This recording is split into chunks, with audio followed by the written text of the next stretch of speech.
আল্লাহ রাসূল সাল্লাল্লাহু আলাইহি ওয়াসাল্লাম তিনি বড় ধনী হবেন, বাজার আরবের রাজা হবেন, সুন্দরীময় বিবাহ করার ব্যবস্থা হবে। কিন্তু তিনি সাফ সাফ জানাইয়া দিলেন, সূর্য চন্দ্র যদি আমার দুই হাতে রাখা হয়, কিন্তু আমি এক আল্লাহর উপরে ঈমান আনার দাওয়াত এবং তোদের অন্যায়ের বিরুদ্ধে বলতেই থাকবো। এক পর্যায়ে আল্লাহর রাসূল তার জন্মভূমি মক্কায় থাকতে পারে নাই।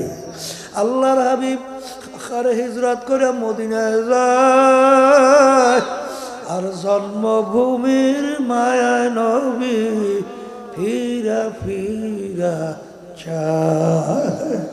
বাজার ওদের ময়দান আল্লাহর হাবিবের দান মোবারক শহীদ হয়ে গেল। মাথা মোবারকের ভিতরে হেলমেট ভাঙিয়া ঢুইকা পড়ল, হারে শরীর মোবারক থেকে রক্ত মোবারক বের হইয়া তার জুতা মোবারক আটকাইয়া গেল।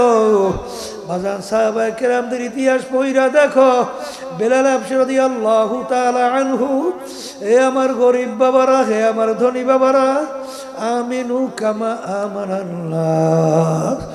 ওর মালিক ছিল জালেম এক মহিলা, এত বড় খবিস। বেলাল রাদিয়াল্লাহু তাআলা আনহুকে বলে, বেলাল তুই তোর খোদার উপরে ঈমান ছাড়, নালে তোকে এমনভাবে আমি কষ্ট দেব, কষ্ট সহ্য করতে পারবি না, মারা যাবি। কেমন কষ্ট দিত বেলাল হাবশী রাদিয়াল্লাহু তাআলা আনহু, পিঠ মোবারকের ভিতরে গর্ত গর্ত হয়ে গেছিল। আর জিজ্ঞাসা করে, ব্যাপার কি, তোমার পিঠের ভিতরে কেন গর্ত দেখা যায়? বলতেছে, আগুন জ্বালাইয়া কয়লার উপরে আমার চিৎ করে শোয়াইয়া আমার বুকের উপরে পাথর চাপা দিয়া রাখছে, কেউ আগুন নিবায় নাই। আমার গোশত রক্ত গইলা তারপর ওই কয়লার আগুন নিভছিল, কিন্তু তার জবান থেকে শুধু বের হইল আহাদা, আমার আল্লাহ এক, আমার আল্লাহ এক, আমার আল্লাহ এক, আল্লাহ। বাজার দুনিয়ার কোনো তাদের মোহই ছিল না রে বাজান, দুনিয়ার কোনো গুরুত্বই তাদের কাছে ছিল না। বাজান রে, ভালো করে মনকে বুঝো, তারপর মাওলার কবরে রওনা করো। কারণ দুনিয়া একটা মরগের মতো। তবে এই কথার মাধ্যমে কেউ বুঝছেন না, হুজুর দুনিয়া বুঝে আমরা কামাই করব না।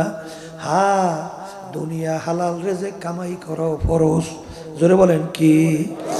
দুনিয়া হালাল রেজেক কামাই করা কি ফরজ? কারণ সাহাবায়ে কেরামদের বড় ভিতরে বড় ধনী আছিলেন কি আছিলেন না? বাজান ওসমান গনি রাদিয়াল্লাহু তাআলা আনহু, বাজান নামই হলো ধনী ওসমান। এখনো মদিনা শরীফ গেলে দেখবে তার বড় বড় এখনো মাজরা পইরে আছে। কিন্তু বাজান রে, যেই দুনিয়া আমার মালিক বেজার, জীবন গেলেও সেই দুনিয়ার কাছে তাদেরকে নিতে পারে নাই। কথা ঠিক না বেঠি? কিন্তু হালাল উপায় যদি মালিক যদি বরকত দান করেন, আলহামদুলিল্লাহ। জোরে বলেন, কথা ঠিক না বেঠি? বড় পীর আব্দুল কাদের জিলানী রাহমাতুল্লাহ আলাইহি খুব বড় মাপের ধনী ছিল। তিনি এ ছাত্রদেরকে হাদিস পড়াইতেছেন। হঠাৎ একদিন এসে একজনে বলে, হুজুর আপনার জাহাজ মাল সহ সমুদ্রের 2 ব্যাগ আছে, 2 ব্যাগ আছে। এইটা শোনার পরে তিনি বলেন, ইন্না লিল্লাহি ওয়া ইন্না ইলাইহি রাজিউন। এই কথা বইলা চক্ষু বন্ধ কইরা মাথার একটু নিচের দিকে নামাইয়া কিছুক্ষণ মাথা নিচে রাইখা মাথা উঠাইয়া বলেন, বাবা পড়ো। ছাত্র বলে, হুজুর ব্যাপার তো কিছু বুঝলাম না। আপনি যখন শুনলেন জাহাজ মাল সহ 2 ব্যাগ আছে, শোনার পরে আপনি বলেন ইন্না লিল্লাহ, এরপরে চক্ষু বন্ধ করে নিচে মাথা নামাইয়া রাখলেন, এরপরে মাথা উড়ে বলেন পড়ো। এর কারণ কি? তিনি বলেন, বাজার যখন আইসা আমাকে সংবাদ দিল জাহাজ মাল সহ 2 ব্যাগ আছে, আমি সুন্নাত হিসাবে বলছি ইন্না লিল্লাহি ওয়া ইন্না ইলাইহি রাজিউন। এরপরে আমি চক্ষু বন্ধ কইরা মাথা নিচে রাইখা আমার দিলের দিকে তাকাইয়া রইছি যে এই যে মাল জাহাজ সব ডুইবা গেল, এতে আমার দিলের ভিতরে কোনো পেরেশানি অস্থিরতা তৈরি হইল কিনা। কিন্তু আল্লাহর ফজল ও করমে আমার দিলের ভিতরে কোনো পেরেশানি পয়দা হয় না। এই জন্য আলহামদুলিল্লাহ। বাজান বরফের আব্দুল কাদের জিলানী রহমাতুল্লাহ আলাইহি তার দরবারের ভিতরে অনেক শান শওকত অট্টালিকাও ছিল। এক আলেম হুজুরের দরবারে মুরিদ হওয়ার জন্য গেল। যাওয়ার পরে এরকম শান শওকত অট্টালিকা দেখা তিনি বলতেছেন যে হয়তোবা বাথরুমের দেওয়ালের ভিতরে, কারণ বাইরে লেখলে কেউ হয়তোবা দেখবে, সেই বাথরুমে লেখে নামার দস্তকে দুনিয়া দোস্তে দারাত। যে এত বড় দুনিয়াদার, যার এত বড় সম্পদ, এত বড় শান শওকত, সে কোনোদিন আল্লাহওয়ালা হইতে পারে না। এই কথা বইলে এক মেসরা লেখা সে চইলা গেল। আর একজন এরকম হুজুরের দরবারের মুজাহিদ অথবা মুরিদ মুহিব্বি, সে যখন গেল যাইয়া দেখে এক মিসরা লেখা নামার দস্তকে দুনিয়া দোস্তে দারাত। যে এত বড় অট্টালিকা দুনিয়াদার কখনই আল্লাহওয়ালা হইতে পারে না। তখন তিনি সামনের মেসরা লেখে আগার দারাত বরায় দোস্তে দারাত। যেই দুনিয়া আমার মালিককে রাজি খুশির জন্য হবে, ওই দুনিয়া কোনো ক্ষতিকর দুনিয়া না। এই জন্য আমার বাজানদেরকে বলবো, কিতাবের ভিতরে আসছে, কবি বলেন নামি গুয়াম কে আজ দুনিয়া জুদাবাস, নামি গুয়াম কে আজ দুনিয়া জুদাবাস, বাহার কারে কে বাসিবা খোদাবাস। আমার মালিক বলেন নাই, তোমার ব্যবসা বাণিজ্য বাদ দিয়া, দুনিয়ার সমস্ত কামাই রোজগার বাদ দিয়া, ফসলাদি জমির কাজ বাদ দিয়া তুমি জঙ্গলে যে আমার ইবাদত করো, এইটা কিন্তু মালিক তোমাকে আমাকে হুকুম করে নাই। বরঞ্চ আমার মালিক বলেন ফাইদা কুদিয়াতিস সালাতু ফান্তাশিরু ফিল আরদ ওয়াবতাগু মিন ফাদলিল্লাহ ওয়াযকুরুল্লাহা কাসীরা। এখানে মালিক নামাজের কথা বলার পরে তোমরা যখন জুমার নামাজ আদায় করো, আদায় করার পরে দেরি না কইরা জমিনের ভিতরে নামো। কেন? হালাল রেজেক কামাই করার উদ্দেশ্যে। দেরি না কইরা হালাল রেজেক কামাই করার জন্য নাইমা যাও, এই নির্দেশটা কার? এই জন্য হালাল রেজেক কামাই করাও ফরজ। বলে হালাল রেজেক কামাই করা ফরজ। এক শ্রেণী বর্তমানে দরবেশ হইছে, সংসারাদি খেয়াল নাই, বিবি বাচ্চার ভরণ পোষণের খেয়াল নাই। বাজার দরবেশ হইছে, এখন আর কামাই রোজগার হালাল চিন্তাও নাই। এটা কিন্তু দরবেশই না। কারণ বাজার হালাল রেজেক কামাই করা এটাও কিন্তু আল্লাহর নির্দেশ। জোরে বলেন কথা ঠিক না বেঠিক? কিন্তু যেই দুনিয়া আমার মালিক বেজার, ওই দুনিয়ার কাছেও যাওয়া যাবে না। আল্লাহর ওলিদের ইতিহাস পড়া দেখেন, সাহাবায়ে কেরামদের ইতিহাস পড়া দেখো, তাদের ঈমান, তাদের বিশ্বাসটা কেমন মজবুত ছিল। যেখানে হারামের কথা শুনছে, সন্দেহের কাছেও তারা কোনোদিন যায় নাই। বরঞ্চ হারাম তো দূরের কথা, দুনিয়া যদি পায়ের উপরেও ফেলাইয়া রাখা হয়, আল্লাহর ফজলে তাদের ঈমান নষ্ট হয় নাই। এই জন্য আল্লাহ রাসূল সাল্লাল্লাহু আলাইহি ওয়াসাল্লাম বলছেন, শেষ যুগের ভিতরে ঈমানদারদের ঈমানের উপরে মজবুত থাকে এত কষ্ট হবে, জ্বলন্ত একটা আগুনের আংটা হাতের মুঠার ভিতরে রাখতে যত কষ্ট, তার চেয়েও বেশি কষ্ট। জ্বলন্ত আগুনের আংটা হাতে রেখে দেখছেন যে কত কষ্ট, তার চেয়েও কষ্ট। কিন্তু বাজার আল্লাহর রাসূল সাল্লাল্লাহু আলাইহি ওয়াসাল্লাম বলে, কিয়ামত পর্যন্ত আমার একদল উম্মত থাকবে, তারা হকের উপরে মজবুত থাকবে। তাদেরকে যত ধরনের বিপদ, বিভিন্ন ধরনের সমস্যায় ফেলাক না কেন, আল্লাহর ফজল ও করমে তাদের ঈমান নষ্ট হবে না। জোরে বলেন কথা ঠিক না বেঠিক? এই জন্য আমার ভাইদেরকে বলবো, বাজারে এত পেরেশান হইয়া লাভ কি? রিজিকের জিম্মাদার কে? আবার জোরে বলেন। কিন্তু আপনার আমার দায়িত্ব সাধ্য অনুযায়ী চেষ্টা করা। কথা কয় না? আজ পর্যন্ত একজন আল্লাহ ওয়ালা লোক দুনিয়া বের করতে পারবা না যে তারা না খাইয়া কষ্ট কইরা মারা গেছে। আসতে কয় জোরে গান পাওয়া যায়? পাওয়া যায় না। বরং বাজার ওই কালকেও শুনতেছিলাম, কালকে না জানি কোন দিন শুনতেছিলাম, যে ওই পরশু দিন শুনতেছিলাম এক আলেম বয়ান করতেছে চরমনের এক মুজাহিদের কথা। সে ভ্যান চালায়, ভ্যান, আল্লাহ বাজান, ভ্যান চালায় আর মাওলার জিকির করে। আল্লাহ, সে বলতেছে আল্লাহু আকবার। তাকে দেখলি আমি সালাম দেই, দেওয়ার পরে জিজ্ঞাসা করি ভাই কেমন আছেন? এমন একটা হাসি দেয় মনে হয় যেন কলিজারা ঠান্ডা হইয়া যায়।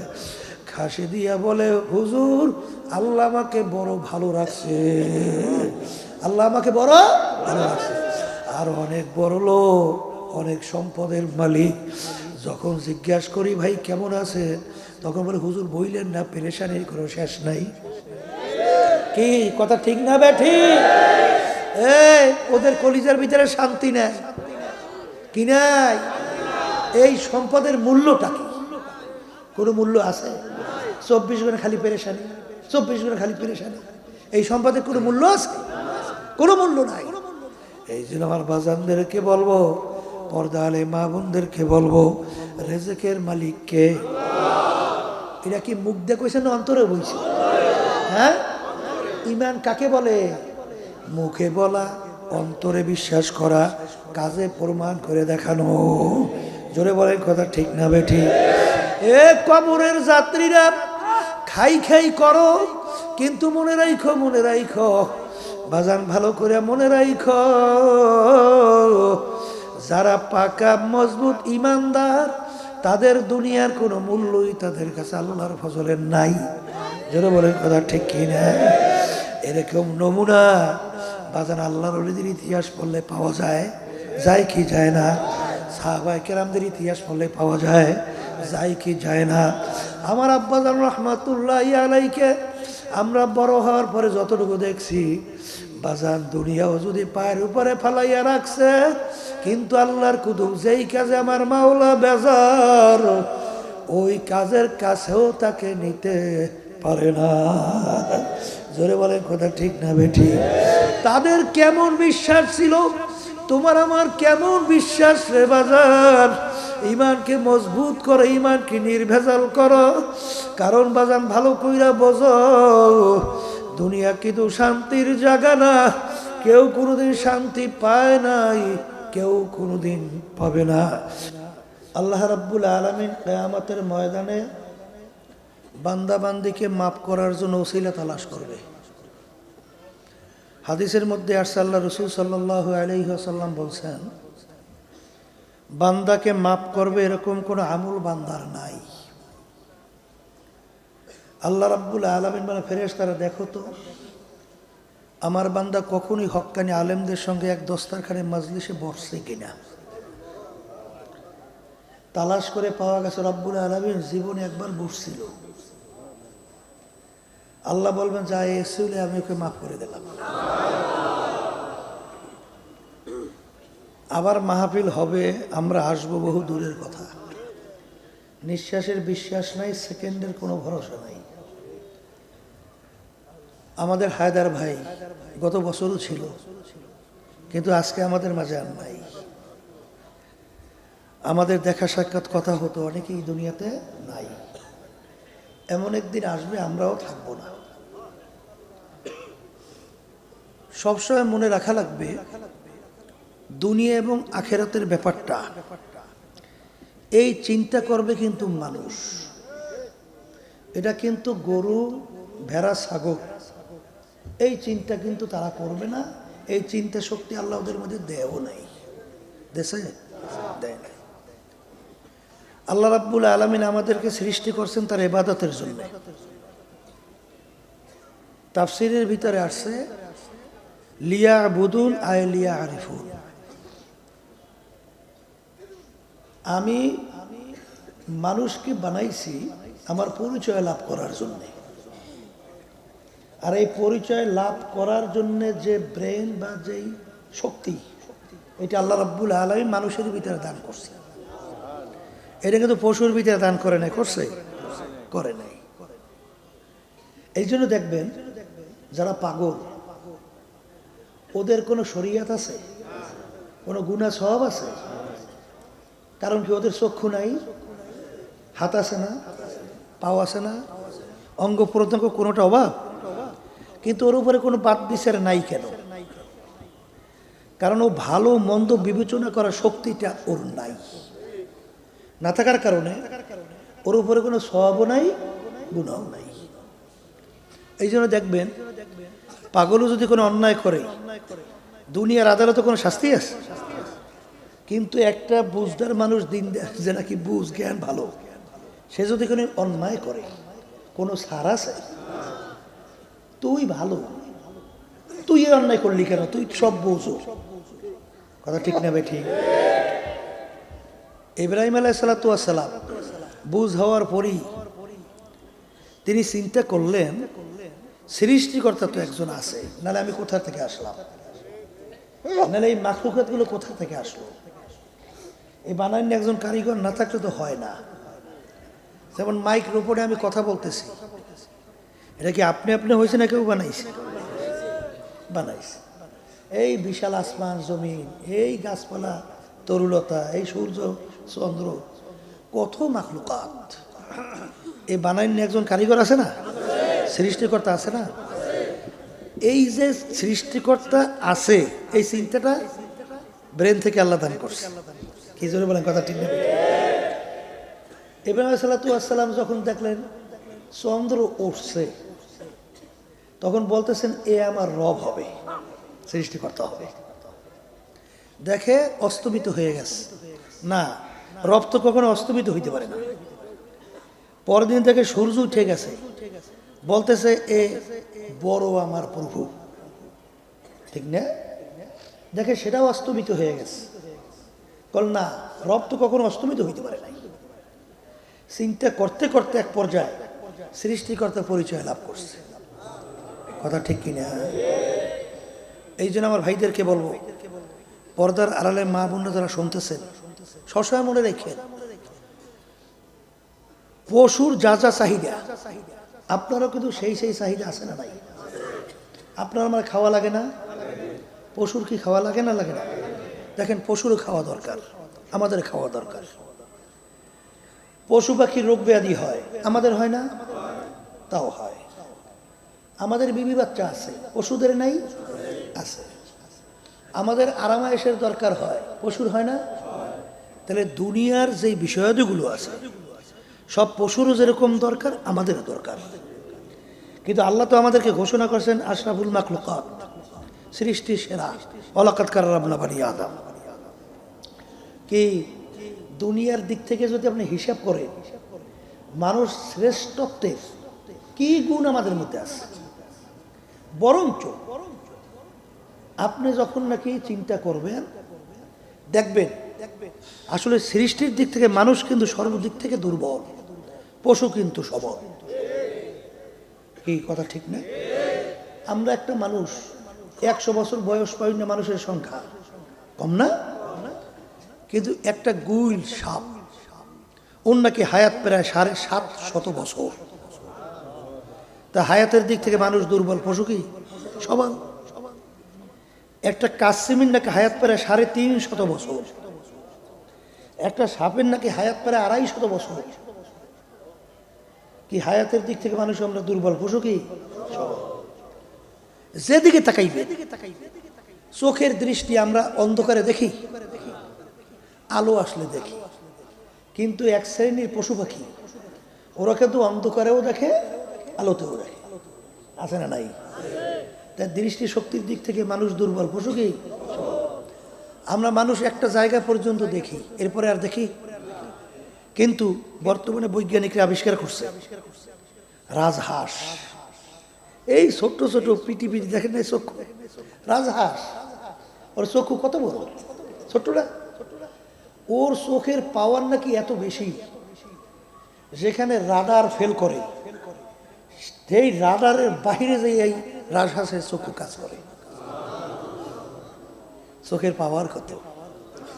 শগুনের কথা শুনছেন, ওই আকাশের মধ্যে উঠতে উঠতে এতটুকু হয়ে যায়, কিন্তু একটু মাথা ঘুরাইয়া ওই ক্যালকাটা ভারত, ওই ত্রিপুরা, ওই আসাম, ওদিকে আবার তেঁতুলিয়া টেকনাফ, এক নজরে ওরা দেখে ওর খাদ্য কোন জায়গায় আছে, সেখানে এসে হাজির হয়ে যায়। তাই চোখের পাওয়ারের দিক থেকে আমরা মানুষ দুর্বল, পশু কি সবল। খাওয়ার দিক থেকে আমরা কি পশু? 5 কেজি গোশ এক বৈঠকে খাইতে পারবেন কেডা? কেউ পারবে? বড় 5 কেজি কি 2 কেজি খাইলেই তো উঠতে হাইতে যাওয়ার কায়দা নাই। ওই আমরা বরিশালের ওই চাঙ্গে ফেলাইয়া কান্দের মধ্যে লইয়া তারপর যাওয়া লাগে, কথা ঠিক কিনা? আর একটা বাঘের নাকি খোরাকি দৈনিক 17.5 কেজি গোশত। একটা গরুর খোরাকি কত, একটা হাতির খোরাকি কত? তাইলে খাওয়ার দিক থেকেও মানুষ দুর্বল, পশু বললেন। অনেকে মনে করেন যে ইঞ্জিনিয়ার, ডাক্তার, এবার FRCS, MBBS, এরপর আবার ডক্টরেট ডিগ্রি, এই আবার BCS ক্যাডার, এরপরে বিভিন্ন কায়দায় উপাধি আছে না? এই উপাধির মাধ্যমে মানুষ খুব বড় এবং সম্মানিত হয় না? কি কথা ঠিক না বেঠি? আমার আব্বাজান বলতেন, যদি ইঞ্জিনিয়ার হইলে বড় মানুষ হওয়া যায়, তাহলে লাল বল্লা, তাহলে ও বড় মানুষ। কারণ দেখেন নাই ওরা যে বাসা তৈরি করে, দেখছেন উপরে ছাউনিটা যে লাগায়, এই মেটেরিয়াল কোন দেশ থেকে আসে? এমন ছাউনির ছাউনি, যত বৃষ্টি পড়ে ওর ছাউনি কিন্তু ভেদ করিয়া পানি নিচে যায়। দেখেন ওদিকে এমন একটা মেটেরিয়াল দিয়ে বোটা তৈরি করে, বোটাটা একেবারে চেকন, দেখছেন না? গাছের ডালের সঙ্গে লাগাই দেয়, যত বন্যা হোক গাছের ডাল ছিঁড়িয়ে যায়, ওর বোটা ছেড়ে না। এই মেটেরিয়াল পাইছে কই? ইঞ্জিনিয়ার আবিষ্কার করে, ঠিক না?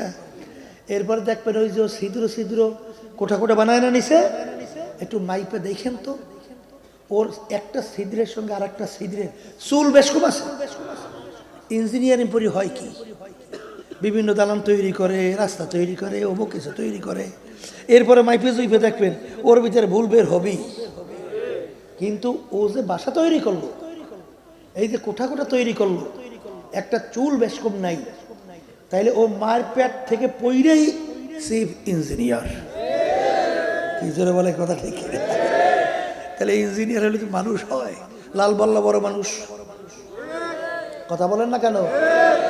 ডাক্তার হইলে যদি বড় মানুষ হয়, আব্বাজান রহমাতুল্লাহ নারায়ণগঞ্জের ঘটনা বলতো না?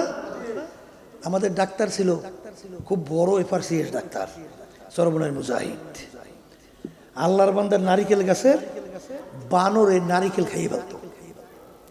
এখন সে চিন্তা করলো যে বানরে নারিকেল খাইয়ে ফেলায়, বানর তো মারা লাগবে, তা মারতে হলে কি করতে হইবে? বিষ মাখাইয়া রুটির সঙ্গে তারপরে নারিকেলের সঙ্গে লাগাই দিলে বানরে রুটি খাইলে বানর মারা যাবে, নাহলে নারিকেল ঘরেই আনতে পারি না। সে বিষ আইনা রুটির সঙ্গে মাখাইয়া নারিকেলের সঙ্গে লাগাই দিয়েছে, আর বাইতিয়া বসে রইছে। বানরের ঝাঁক আসছে, আইসে আজকে আর কেউ বানরের রুটিও খায় না, নারিকেলও খায় না, চতুর্পাশে ঘুইরা বসে রয়েছে। কথা বুঝলেন? বানরের ভিতরে বড় বানর ও একটা কুত করে ডাকতেছে, অন্যগুলো বসে রয়েছে।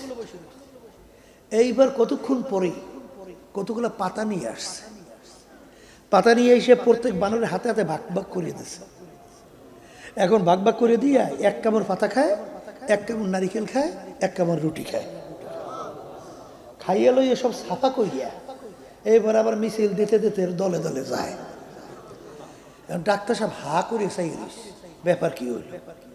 আব্বাজান বলতেছিলেন, ডাক্তার সাহেব তাহলে আপনি মনে হয় ভালো বিষ দিতে পারেন না, এই জন্য মরে নাই।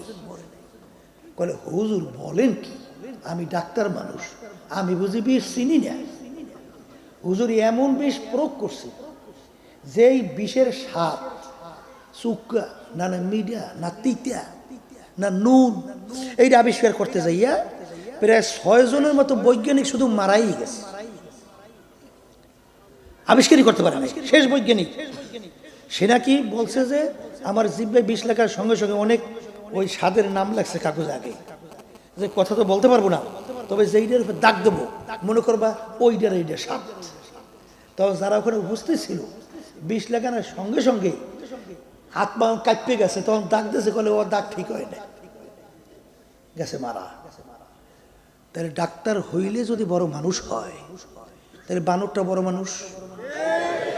কারণ ডাক্তাররা তো মানুষের শরীরের রোগ নিয়ে রিসার্চ করে, এরপরে ঔষধ আবিষ্কার করে, এরপরে সেই অনুযায়ী ঔষধ প্রয়োগ করে, তারপর আল্লাহর রহমতে রোগ ভালো হয়। তাইলে যদি এই ডাক্তার হইলে মানুষ হওয়া যায়, তাহলে এই বানর আসার পরে দেখছে রোডের ভিতরে বিষ তোমা খাইছে, তাই বিষটা কোন বিষ এইটা আবিষ্কার করছে, এবং ওই বিষ নষ্ট করতে কোন ঔষধ লাগবে ওইটা আবিষ্কার করছে। এইবার সেই ঔষধের মাধ্যমে বিষ পানি কইরা তারপর খাইয়ে লই চলে গেছে। কি কথা ঠিক না বেঠে?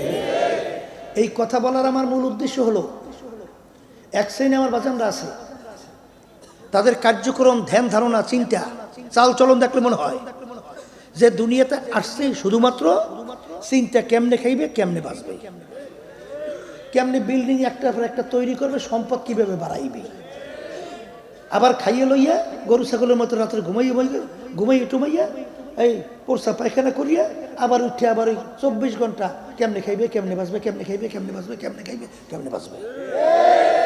নামাজ নাই, রোজা নাই, সৃষ্টিকর্তার পরিচয় নাই, সৃষ্টিকর্তার জিকির নাই, তার হুকুম পালনের চিন্তাও নাই।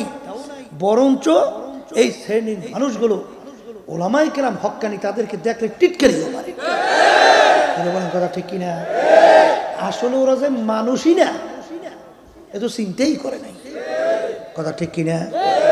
ওরা সৃষ্টিকর্তা তালাশ করে পরিচয় পায় না, যে সৃষ্টিকর্তা আবার কি।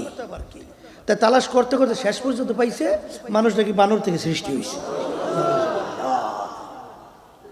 দারুইন, এই যে ফ্যাসিস্ট, এই যে 5ই আগস্ট, নেতাকর্মী সব থইয়া হেলিকপ্টারে টুন দিয়ে পালাইছে। ঠিক না ভাই? ঠিক। নেতা যদি তাদের কর্মীদেরকে মায়ের মুখে, গুলির মুখে ফালাইয়া ফালায়, এই নেতার নেতৃত্বে দল করে, আমি বুঝি সুস্থ মস্তিষ্কের মানুষ না। কথা ঠিক না ভাই? ঠিক। যেই কথা বলতে চাইছিলাম, যে এই অবস্থানটা যে তৈরি করছে, যেই কথা বলতে চাইছিলাম, আশরাফুল মাখলুকাত মানুষ ক্ষমতার জন্যে, এই দুনিয়ার জন্যই তো, আস্তে কথা হয়, এই দুনিয়ার জন্যই তো, এই সম্পদ টাকার জন্যই তো, দালালি করার জন্যই তো। কথা বলে না? কথা ঠিক না ভাই? দালালি করার জন্য, সম্পদের জন্য, ক্ষমতার জন্য হাজার হাজার মায়ের কোল খালি করে ফেলছে, গুলির পর গুলি। আমাদের ভবিষ্যৎ প্রজন্ম, মেধাবী মেধাবী সন্তানগুলোকে পাখির মতো গুলি করে রাস্তার ভিতরে লুটেই ফেলল। কিসের জন্যে? আবার কম, এই ক্ষমতার জন্য না। ওরা তো চিন্তা করছে আমাদের কাজই হইল এই মায়ের ফিট করিয়ে যে যত ক্ষমতায় যাইতে পারে। কমিউনিস্টের থিওরি হলো ক্ষমতা হলো বন্দুকের নালের মাথায়। কথা বোঝেন নাই? অর্থাৎ যার শক্তি তারই ক্ষমতা। কিন্তু আসলে মানুষকে আল্লাহ এই জন্য দুনিয়াতে পাঠাইছে, এই যে মারিয়া পিটিয়া, এই ক্ষমতা করিয়া, ওই মানুষের ধোকাবাজি দিয়ে অমুক টমুক সমুক করিয়া, এই জন্যই আমাদের কাজ না। এই এক শ্রেণী আমার বাজানরা আছে না নাই? এদের 24 ঘন্টা চিন্তা কি? খাওয়া আর বাঁচা, আর কোনো চিন্তা আছে? এই জন্য এই বাঁচার জন্য দেখবেন চেষ্টা কম করে নাই। এই বর্মেয়ারা যখন নাকি দেখছে এখন আর রুহু আর চলে না, শ্বাস টানতে পারে না, বহু চেষ্টা করছে কেমনে মৌত থেকে বেরিয়েবে, পারবে? কোনদিন পারবে? তা না পারলে আমি আমার ভাইদেরকে বলবো, পর্দা আলে মা বোনেরা যারা শুনতেছেন, দুনিয়ার এমন কোনো জাতি নাই যেই জাতি পরকাল বিশ্বাস করে না। হিন্দুরা পরকাল বিশ্বাস করে, খ্রিস্টানরাও করে, ইহুদিরাও করে, অন্যান্য ধর্মাবলম্বী তারাও করে, আমরা মুসলমান আমরাও সৃষ্টিকর্তা বিশ্বাস করি কি করি না? কিন্তু একমাত্র মুসলমান জাতি দুনিয়ার মধ্যে চ্যালেঞ্জের মাধ্যমে বুক ফুলে গলা টান কইরা দুনিয়ায় বাইচে আছে। অন্য কোন জাতি চ্যালেঞ্জের মাধ্যমে দুনিয়া টিকতে যেরকম পারছে। তাই যদি নাই পাইরে থাকে, আমি আমার বাজানদেরকে বলবো, পর্দার আড়ালে মা বোনরা যারা শুনতেছেন, দুনিয়া সম্পর্কে মাঝে মাঝে একটু নিরিবিলি মোরাকাবা কইরেন, চিন্তা কইরেন, যেই দুনিয়ার জন্য আজকে আপনি আখেরাতের স্থায়ী জিন্দেগি শেষ করতেছেন, সৃষ্টিকর্তার বিরুদ্ধাচরণ করতেছেন, নাফরমানি করতেছেন। আমি সেই বাজানদের থেকে বলবো, ওই সমস্ত আল্লাহর বান্দারা, আল্লাহ বলছেন দুনিয়াতেও ক্ষতিগ্রস্ত, আখেরাতেও ক্ষতিগ্রস্ত। জোরে বলেন কথা ঠিক কিনা? এর জন্য আমি আমার ভাইদেরকে বলবো, পর্দার আলে মা বোনরা যারা শুনতেছেন, আমরা যে ভালো মন্দ কিছু বুঝি না এইটা কিন্তু মনে করেন না। বুঝা শুনেই কিন্তু টুপি রাখছি, বুঝা শুনে লম্বা জামা গাই দিছি, বুঝা শুনে আল্লাহর ফজলে নামাজ ছাড়ি না, বুঝা শুনে আল্লাহর রহমতে হারামের কাছেও যাই না, বুঝা শুনে আল্লাহর ফজল করমে জুলুম করতে যাই না, আল্লাহ ফজলে মিথ্যা বলি না। এই কারণ কি? চিন্তা ভাবনা করে দেখছি যে আসলে দুনিয়া কিন্তু ক্ষণস্থায়ী। এই দুনিয়ার সম্পদ ফেরাউন, নমরুদ, সাদ্দাত, এই যত শুনছেন জালেমদের গ্রুপের নাম, ওরা খোদাই দাবি করতে যাইয়া বনের ছেলে সন্তানগুলো ধৈর্য ধরে জবাই করছিল। ফেরাউন টেকতে পারছে? আসতে বলেন, পারছে? নমরুদ টেকতে পারছে? এই সাদ্দাত টেকতে পারছে? এরও যত দুনিয়ার ইতিহাস, এই জুলুমবাজরা যারা এই দুনিয়ার জন্য অনেক কিছু চিন্তা করছে, দেখতে পারছে? কেউ কোনোদিন পারবে?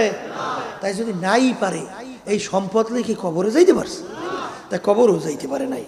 তাহলে এই সম্পদের জন্যে যারা নাকি আখেরাতের জিন্দেগি ভুলছে, এদের ব্যাপারে আল্লাহ রাব্বুল আলামিন বলেন, উলাইকা কাল আনআম বাল হুম আযাল। এক শ্রেণীর মানুষ, ওদেরকে আমি আমার নেয়ামত চক্ষু দান করছি আমার কুদরত দেখার জন্যে, ওরা দেখাও কেমন জানি দেখে না। ওদেরকে আমি কান দিছিলাম নেয়ামত, আমার কুদরত শুনবে, আমার নবী রাসূল পাঠাইলাম, তাদের কাছে শুই না, ওরা শোনে না। ওদেরকে আমি বুঝ শক্তি দান করছিলাম, চিন্তা ভাবনার মাধ্যমে আমার পরিচয় লাভ করবে, ওরা বুঝাও কেমন জানি বোঝে না। এই মানুষগুলা কেমন? আল্লাহ রাব্বুল আলামিন বলেন, এই মানুষগুলো চতুষ্পায় জানোয়ারের মতো। কির মতো? আবার জোরে কন, কে বলছে? কে বলছে? এরপরে আমার মালিক আল্লাহ বলতেছেন, শুধু চতুষ্পায় জানোয়ারের মতো না, এর চেয়েও খারাপ। এর চেয়েও কি? জোরে বলে, এর চেয়েও খারাপ। অন্য আয়াতে আল্লাহ বলছেন, শাররুল বারিয়া, এক শ্রেণীর মানুষ কুত্তা, শিয়াল, শুয়ারের চেয়েও খারাপ। বাজান আবু জাহাল নাম শুনছেন? অর্থ কি? মূর্খের বাপ। অর্থ কি? ওদিকে ইতিহাস পড়লে দেখবেন দুনিয়ার দিক থেকে ওর উপাধি ছিল আবুল হেকাম, বুদ্ধিমানের বাপ। কিন্তু মূর্খের বাপ, এই উপাধিরা লকবটা কোথার থেকে পাইল? আল্লাহ এবং আল্লাহর রসুল ওর উপাধি দিছিল মূর্খের বাপ। কারণ কি? দুনিয়াটাকে স্থায়ী না ক্ষণস্থায়ী? মুখ খুলে বলেন, আখেরাত? হ্যাঁ, আমার বাজানদেরকে বলবো, পর্দা আলে মা বোনদেরকে বলবো, যার যত বয়স হয়েছে একটু চক্ষু বন্ধ কইরে একটু মোরাকাবা করেন, পিছনের দিকে একটু তাকাইয়া দেখেন, মনে হয় সব যেন কালকের ঘটনা। কি আমি ভুল বলছি না ঠিক বলছি? ঠিক বলছি। কিয়ামতের ময়দান কোরআনুল কারীমের ভিতরে আসছে, আমার মালিক বলেন, একজন আর একজনকে জিজ্ঞাসা করবে, ভাই আমরা দুনিয়ার ভিতরে কতদিন ছিলাম? কাম লাবিসনা, কতদিন দুনিয়ার মধ্যে ছিলাম? একজনে প্রশ্নের পরে উত্তর দেবে, লাবিসনা ইয়াওমান আও বাযা ইয়াউম। আমার কাছে তো মনে হয় একদিন অথবা একদিনের কিছু অংশ দুনিয়ার মধ্যে ছিলাম। আর একজনে বলবে, না না, আরে যারা নাকি হিসাব রাখছে তারাই একমাত্র বলতে পারবে আমরা দুনিয়ার ভিতরে কতদিন ছিলাম। তবে আমার কাছে মনে হয় ঘরের এক দরজার থেকে ঢুকছিলাম, অন্য দরজা থেকে বের হয়ে আসলাম। বাজান, আল্লাহ ফাস আলিল হাদ্দি, সে বলবে যারা হিসাব রাখছে তারাই বলতে পারবে কতদিন দুনিয়ার মধ্যে আমরা ছিলাম। এই আল্লাহর বান্দারা, আমার তো মনে হয় আব্বাজানও বলতেন, তখন বুঝতাম না। আব্বাজান রহমাতুল্লাহ আলাইহি বলতেন, বাজান, আরে আমি যখন আয়নার সামনে এখন চেহারার দিকে তাকাই, দেখি কাঁচা দাড়িগুলা পাইকা সাদা হয়ে গেল, দাঁতগুলা পইরা বোকরা হয়ে গেলাম, আরে এখন নানা হয়ে গেলাম, দাদা হয়ে গেলাম। মনে হয় যেন সেদিন কারো ল্যাংটা হইয়া দৌড়দৌড়ি করলাম, বাপ মা লাঠি নিয়ে দৌড়াইছে, ও বেশি পানির ভিতরে ডুবাডুবি করলে জ্বর হবে। এখন তাকাইয়া দেখি, যদি কাতারে নামাজের পিছনে দাঁড় হই, এখন মুরব্বীরা লোকেরা টান দিয়া বলে, আপনি মুরব্বী মানুষ কেন পিছনে দাঁড় হইছেন, আপনি সামনে দাঁড়ান। আর ছোটবেলায় অনেক সময় সামনের কাতারে গেলে লোকজন ঠেইলে আমাদেরকে পাঠাইতো, যা তুই ছোট মানুষ কেমনে সামনের কাতারে আসছো, এক পাশে যাইয়া দাঁড়া। মনে হয় যেন সব কালকের ঘটনা। এ দুনিয়াদার পাগল আমার বাবারা, আমরা তো চিন্তাও করতে পারি না কিভাবে দিন গেল, রাত্র গেল, সপ্তাহ গেল, মাস গেল, বছর গেল, কিভাবে যুগ গেল। এখন হিসাব নিকাশ করলে দেখি বুড়ার বাগে পইরা গেলাম। সেদিন কারো মনে হয় পোলাপান ল্যাংটা হইয়া দৌড়দৌড়ি করছিলাম, এখন দেখি মুরব্বী হয়ে গেছি। কোথার থেকে দিন রাত্র গেল। বাজান, দুনিয়া কিন্তু শান্তির জায়গা না। কেউ কোনোদিন শান্তি পায় নাই, কেউ কোনোদিন পাবে না। কারণ দুনিয়া হইল দারুল, আর দুনিয়া দারুল মেহনেওয়াল বালা। দুনিয়াটার বালা মুসিবতের জায়গা, কষ্ট ক্লেশের জায়গা। 5ই আগস্ট খেয়াল কইরা দেখেন, প্রায় 2000-এর মতো মায়ের কোল খালি হইয়া গেল। তারা 1 ঘন্টা আগেও বুঝতে পারে নাই। আর দুনিয়ার মুখ আমরা দেখতে পারবো না। এরকমভাবে কত মানুষ রাস্তায় নামলো, ঘুম হয়ে গেল। বাজান, প্রতিদিন ঘটনা শোনা যায়, রাস্তায় নামছে, অ্যাক্সিডেন্ট কইরা আর ঘরে ফেরত যায় নাই। আসলে কে কোন সময় কিভাবে রওনা করব, এটা কিন্তু তোমারও জানা নাই, আমারও জানা নাই। এই জন্য আমার আল্লাহ রাব্বুল আলামিন বলেন যে আমার এক শ্রেণীর বান্দা বান্দি, ওদেরকে আমি আমার নেয়ামত চক্ষু দান করছিলাম, আমার নেয়ামত দেখবে আর আমার পরিচয় লাভ করবে। কিন্তু ওরা দেখাও কেমন জানি দেখে না। ওদেরকে আমি কান দান করছিলাম, আমার কুদরাত শুনবে, ওলামায়ে কেরামদের কথা শুনবে, আরে আমার রসুল নবীরা যা নিয়ে আসছেন শুনবে। ওরা শুই নাও শোনে না কোরআনুল কারীমের ভিতরে আমি কি বলছি, ওরা শুই নাও জানে কেমন শোনে না। ওদেরকে আমি দেল মন বুঝ দান করছিলাম বোঝার জন্যে, ভালো মন্দ পার্থক্য করার জন্যে, কিন্তু ওরা বুঝাও কেমন জানি বোঝে না।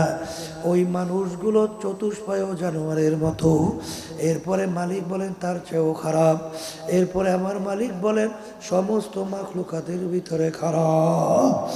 এই জন্য আমার বাজানদেরকে বলবো, পর্দারে মা বোনদেরকে বলবো, এ বড়লোক আমার বাবারা, হে ধনী আমার বাবারা, হে ক্ষমতা সম্পন্ন আমার বাবারা, হে শিক্ষিত আমার বাবারা, ভালো করে মনকে বুঝো, তারপর কবরে রওনা করো। কারণ বাজার দুনিয়ার যে কোনো কাজের মধ্যে একবারও যদি কেউ ঠগ, আবার ওই কাজের ভিতরে চেষ্টা করলে জিতবার আশা করা যায়। কিন্তু এই কবরের যাত্রীরা একবার যদি কেউ কবরে যাইয়া ঠইগা বস, আর দ্বিতীয়বার দুনিয়াতে এসে আপিল কইরা জিতবার কিন্তু আর আশা নাই। এই জন্য আমার ভাইদেরকে বলবো, পর্দারে মা বোনদেরকে বলবো, কোরআনুল কারীম এখন আমাদের মাঝে আছে না নাই? কোরআনুল কারীমের ভিতরে এখনো চ্যালেঞ্জের আয়াত আছে না নাই? বাজান, আরে আমার আব্বাজান বলতেন, আমরা বলি ওলামায়ে কেরাম বলেন, তাম দুনিয়ার সমস্ত মানুষ, সমস্ত মাখলুকাত একত্রিত হইয়া যদি কোরআনুল কারীমের ভিতরে একটা ভুল বের করতে পারো, বাজান আমরা পরিষ্কারভাবে চ্যালেঞ্জ হিসেবে বইলা গেলাম, আমরা আর নামাজ পড়বো না, রোজা রাখবো না, আমরা আল্লাহর হুকুম অনুযায়ী চলবো না, বাজান বানান আমরা আপটুডেট হইয়া চলবো। নাউজুবিল্লাহ, নাউজুবিল্লাহ। কিন্তু বাজান ভালো করে চিন্তা ভাবনা কইরা দেখলাম, কোরআনুল কারীম সত্য, কোরআনুল কারীমের ভিতরে কেউ ভুল বের করতে পারে নাই, কেউ কোনোদিন পারবেও না। আর কোরআনুল কারীমে যদি সত্যই হয়, যারা মরবা, কবরে যাবা, সেই বাজানদের কাছে, মা বোনদের কাছে আমাদের কথা, আর যারা মরবা না, কবরেও যাবা না, তাদের সঙ্গে আমাদের কোনো কথা নাই। বাজান, আরে আমি যে আপনাদের সামনে সত্য কোরআনুল কারীম থেকে প্রথম আয়াত শরীফ তেলাওয়াত করে শুনাইছিলাম, ইন্নাল্লাযীনা আমানু ওয়া আমিলুস সালিহাত কানাত লাহুম জান্নাতুল ফিরদাউসি নুজুলা। ঈমান আনার পরে যারা নেক আমল করতে পারবা, আমার মালিক, আমার আল্লাহ, আমার মাহবুব বলে, তোমাদের জন্য আমি ফেরদাউস, বেহেশত ঘোষণা করলাম। আল্লাহ আপনি আমার জন্য, আমাদের সবার জন্য কবুল করে নেন। এ কবরের যাত্রীরা, যারা বেহেশতে যাইতে চাও, জাহান্নাম থেকে বাঁচতে চাও, দুইটা কাজ করা লাগবে। একটা হলো ঈমান, আর একটা নেক আমল। বাজান, ঈমান হলো বিশ্বাস, তিন জিনিসের সমন্বয়, মুখে স্বীকার করা, অন্তরে বিশ্বাস করা, কাজে প্রমাণ করে দেখানো। অন্তরে, মুখে বললাম আল্লাহ এক, অন্তরে আল্লাহ এক, কাজে আল্লাহ এক। আমরা ঈমান নেওয়ার সময় বলছিলাম, খায়রিহি ওয়া শাররিহি মিনাল্লাহি তাআলা ওয়াল বা'সি বা'দাল মাউত। ভালো মন্দের মালিক আল্লাহ। মুখ খুলে বলে আল্লাহ। রিজিক দেওয়ার মালিক আল্লাহ। মারুইনা বাসুইনা মালিক আল্লাহ। ক্ষমতার মালিক আল্লাহ। আইন দেওয়ার মালিক আল্লাহ। কিন্তু বাজানদেরকে বলবো, হাদিসের ভিতরে আল্লাহ রাসূল সাল্লাল্লাহু আলাইহি ওয়াসাল্লাম বলছেন, আখলিস দীনাকা ইয়াকফিকা আমালুল কলিল। তোমার ঈমান যদি নির্ভেজাল হয়, স্বচ্ছ হয়, অল্প নেক আমল করবা, নাজাত পাইয়া জান্নাতে যাইতে পারবা। বাজান, সমস্ত কাজ কাজে লাগার জন্য, সমস্ত আমল কাজে লাগার জন্য সর্বপ্রথম শর্ত হইল নির্ভেজাল ঈমান লাগবে। কি ভেজাল? আবার জোরে কর, নির্ভেজাল ঈমান লাগবে।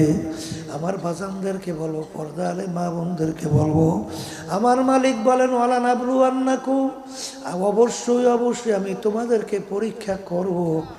পরীক্ষা পাস না করিয়া কেউ বেহেশতে ঢুকতে পারবা না।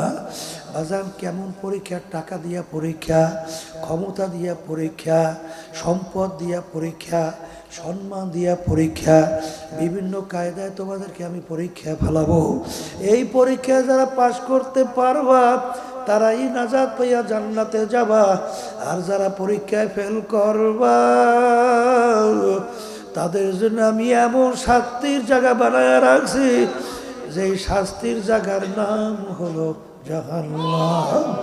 এই জন্য আমার বাজানদেরকে বলবো, পর্দা আলে মা বোনদেরকে বলবো, এই জন্য আমার মালিকের কাছে সবসময় দোয়া করা লাগবে, রব্বানা লা তুজিগ কুলুবানা বা'দা ইয হাদাইতানা ওয়া হাব লানা মিন লাদুনকা রাহমা ইন্নাকা আনতাল ওয়াহ্হাব।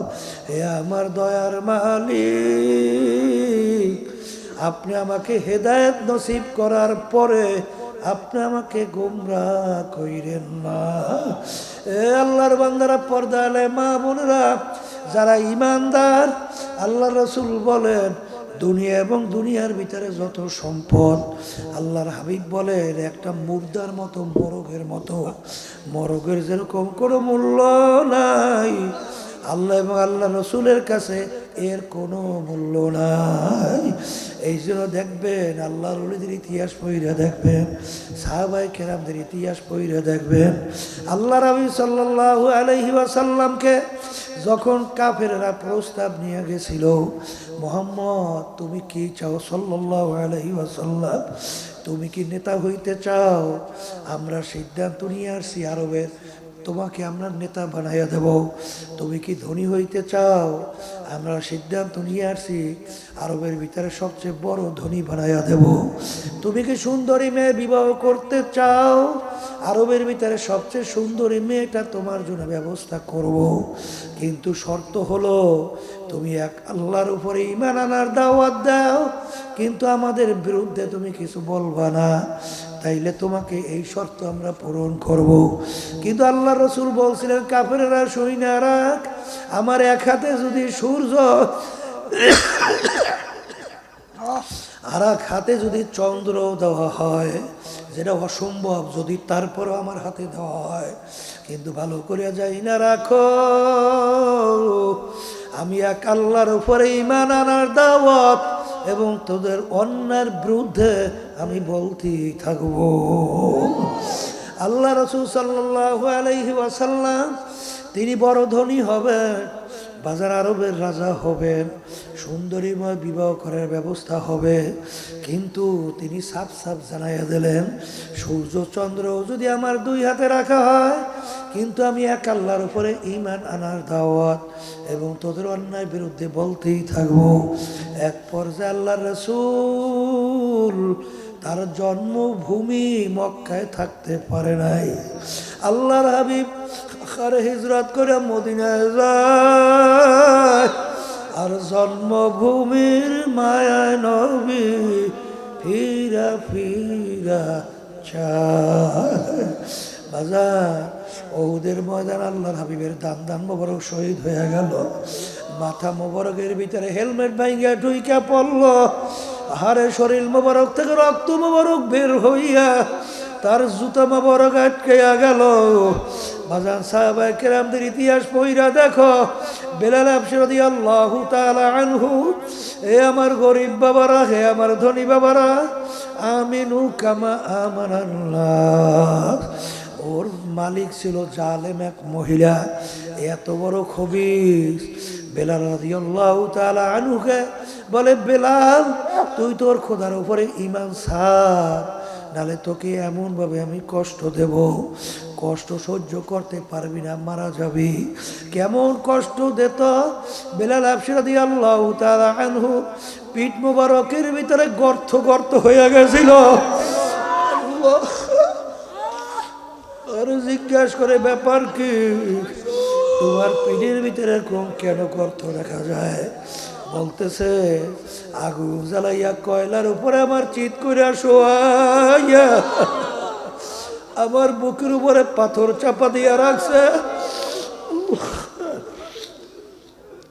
কেউ আগুন নিবায় নাই, আমার গোশত রক্ত গইলা তারপর ওই কয়লার আগুন নিভছিল, কিন্তু তার জবান থেকে শুধু বের হইল আহাদ, আমার আল্লাহ এক, আমার আল্লাহ এক, আমার আল্লাহ এক, আল্লাহ। বাজার দুনিয়ার কোনো তাদের মোহই ছিল না রে বাজার, দুনিয়ার কোনো গুরুত্বই তাদের কাছে ছিল না। বাজার রে, ভালো করে মনকে বুঝো, তারপর মাওলার কবরে রওনা করো, কারণ দুনিয়া একটা মরগের মতো। তবে এই কথার মাধ্যমে কেউ বুঝছেন না, হুজুর দুনিয়া বুঝে আমরা কামাই করব না। হ্যাঁ, দুনিয়া হালাল রেজেক কামাই করা ফরজ। জোরে বলেন কি? দুনিয়া হালাল রেজেক কামাই করা কি ফরজ? কারণ সাহাবায়ে কেরামদের বড় ভিতরে বড় ধনী আছিলেন কি আছিলেন না? বাজান ওসমান গনি রাদিয়াল্লাহু তাআলা আনহু, বাজান নামই হলো ধনী ওসমান। এখনো মদিনা শরীফ গেলে দেখবে তার বড় বড় এখনো মাজরা পইরে আছে।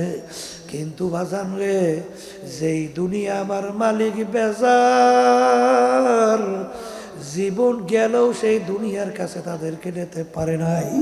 কথা ঠিক না বেঠি? কিন্তু হালাল উপায় যদি মালিক যদি বরকত দান করেন আলহামদুলিল্লাহ। জোরে বলেন কথা ঠিক না বেঠি? বড় পীর আব্দুল কাদের জিলানী রহমাতুল্লাহ আলাইহি খুব বড় মাপের ধনী ছিল। তিনি এই ছাত্রদেরকে হাদিস পড়াইতেছেন।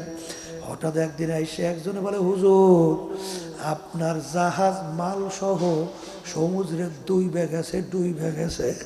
এইটা শোনার পরে তিনি বলেন, ইন্না লিল্লাহি ওয়া ইন্না ইলাইহি রাজিউন। এই কথা বইলা চক্ষু বন্ধ কইরা মাথার একটু নিচের দিকে নামাইয়া কিছুক্ষণ মাথা নিচে রাইখা মাথা উঠাইয়া বলেন, বাবা পড়ো। ছাত্র বলে, হুজুর ব্যাপার তো কিছু বুঝলাম না। আপনি যখন শুনলেন জাহাজ মাল সহ ডুইবে গেছে, শোনার পরে আপনি বলেন ইন্না লিল্লাহ, এরপরে চক্ষু বন্ধ করে নিচে মাথা নামাইয়া রাখলেন, এরপরে মাথা উড়ে বলেন পড়ো। এর কারণ কি? তিনি বলেন, বাজার যখন আইসে আমাকে সংবাদ দিল জাহাজ মাল সহ ডুইবে গেছে, আমি সুন্নাত হিসাবে বলছি ইন্না লিল্লাহি ওয়া ইন্না ইলাইহি রাজিউন। এরপরে আমি চক্ষু বন্ধ কইরা মাথা নিচে রাইখা আমার দিলের দিকে তাকাইয়া রইছি যে এই যে মাল জাহাজ সহ ডুইবা গেল, এতে আমার দিলের ভিতরে কোনো পেরেশানি অস্থিরতা তৈরি হইল কিনা। কিন্তু আল্লাহর ফজল ও করমে আমার দিলের ভিতরে কোনো পেরেশানি পয়দা হয় না। এই জন্য আলহামদুলিল্লাহ। বাজান বড় পীর আব্দুল কাদের জিলানী রহমাতুল্লাহ আলাইহি তার দরবারের ভিতরে অনেক শান শওকত অট্টালিকাও ছিল। এক আলেম হুজুরের দরবারে মুরিদ হওয়ার জন্য গেল। যাওয়ার পরে এরকম শান শওকত অট্টালিকা দেখা তিনি বলতেছেন যে হয়তোবা বাথরুমের দেওয়ালের ভিতরে, কারণ বাইরে লেখলে কেউ হয়তোবা দেখবে, সেই বাথরুমে লেখে নামার দস্তকে দুনিয়া দোস্তে দারাত। যে এত বড় দুনিয়াদার, যার এত বড় সম্পদ, এত বড় শান শওকত, সে কোনোদিন আল্লাহওয়ালা হইতে পারে না। এই কথা বইলে এক মেসরা লেখে সে চইলে গেল। আর একজনের হুজুরের দরবারের মুজাহিদ অথবা মুরিদ মুহিব্বি, সে যখন গেল যাইয়া দেখে এক মিসরা লেখা নামার দস্তকে দুনিয়া দোস্তে দারাত। যে এত বড় অট্টালিকা দুনিয়াদার কখনই আল্লাহওয়ালা হইতে পারে না।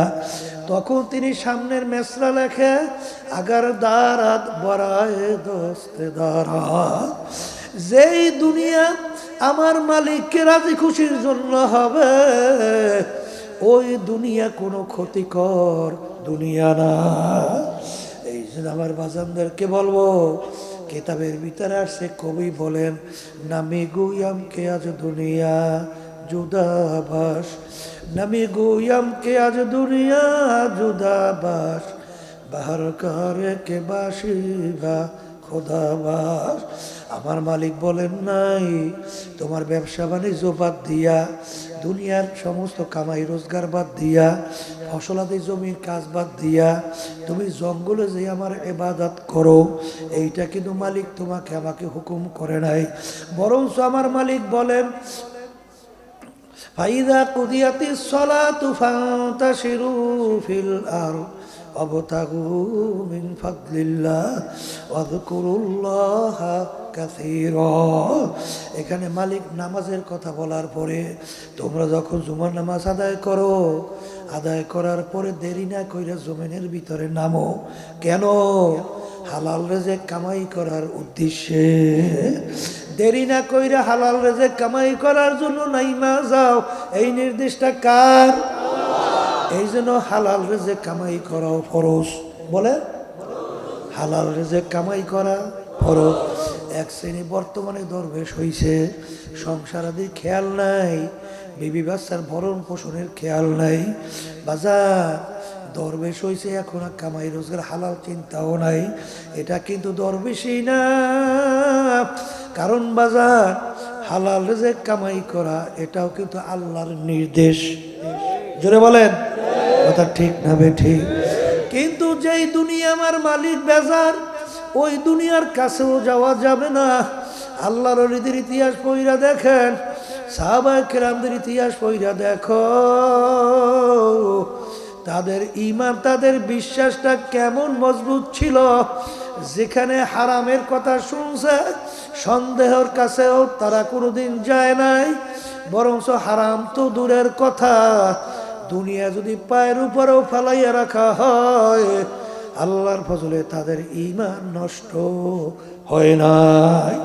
এই জন্য আল্লাহ রাসূল সাল্লাল্লাহু আলাইহি ওয়াসাল্লাম বলছেন, শেষ যুগের ভিতরে ঈমানদারদের ঈমানের উপরে মজবুত থাকে এত কষ্ট হবে, জ্বলন্ত একটা আগুনের আংটা হাতের মুঠার ভিতরে রাখতে যত কষ্ট তার চেয়েও বেশি কষ্ট।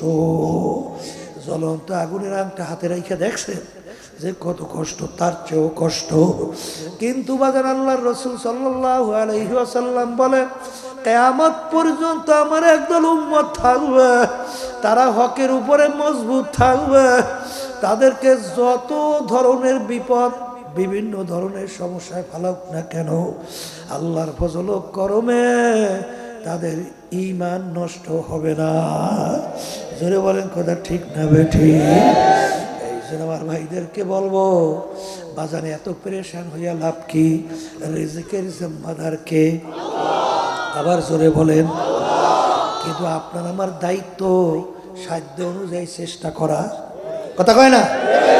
আজ পর্যন্ত একজন আল্লাহওয়ালা লোক দুনিয়া বের করতে পারবা না যে তারা না খাইয়া কষ্ট কইরা মারা গেছে।